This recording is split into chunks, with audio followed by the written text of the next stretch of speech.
Hi, my name is Emily, and I'm out doing one of my favorite winter activities, which is cross-country skiing.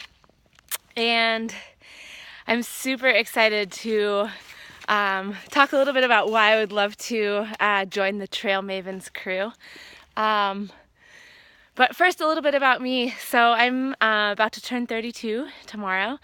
And I was born and raised in Vermont, a very rural part of the world. Spent a ton of my childhood out exploring the wilderness, and it's very much a part of who I am and why I find myself where I am today. So I've spent the last 6 years out west in California and a year in Hawaii. And I've just totally fallen in love with the landscape out there.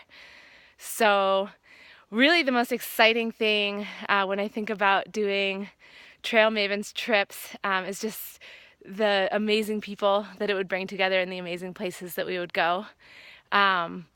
It's a really interesting time to be a human, living in the United States. And I think it's so important that we are still coming together and forming communities and friendships that help us grow and that support us in these times. And that we're spending time in nature. It's something that even for those of us who love it so much, it can be easy.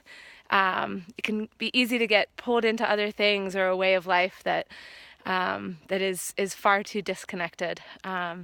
So to be regularly out there in the wilderness, sort of facilitating experiences for other women to connect with each other and connect with the landscape there would just be so incredible. So one of the ways I could see myself doing that, I tend to be more of like an introspective person when it comes to activities. I love activities that can make us feel like kids again. I love activities that can make us laugh and be silly. I also really cherish those activities where we can just share like our true selves and feel really safe doing so. And I think one way I've done that is asking people to take a walk in the surroundings. So I could imagine being out, maybe we've just settled into camp on the first night and people have set up tents and we're making a fire or gathering. And we start by taking a walk, and it's a quiet, contemplative walk where we're just taking in as much as we can with our senses, with our sight, with our smell, with our hearing. And we look for an object, preferably a small object that we can bring back to the group. It could also be, an object that you can't move, like a cloud.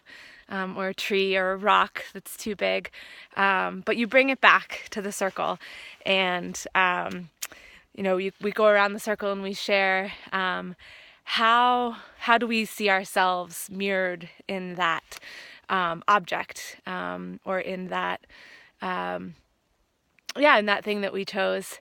How do we see ourselves? Maybe it's a pine cone,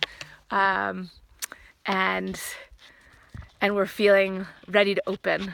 Or maybe it's a pine cone when we're feeling very prickly. And maybe it's a rock because we're feeling hardened, by the routine of our lives. But it's something that we can share as a piece of reflection. It's something also that gives other people a sense of, kind of what we're working with. And maybe too, you ask folks to set an intention for the weekend while they're doing that. So yeah, that's my little activity. All right, I'm gonna try to bring you down this steep hill with me. Here we go.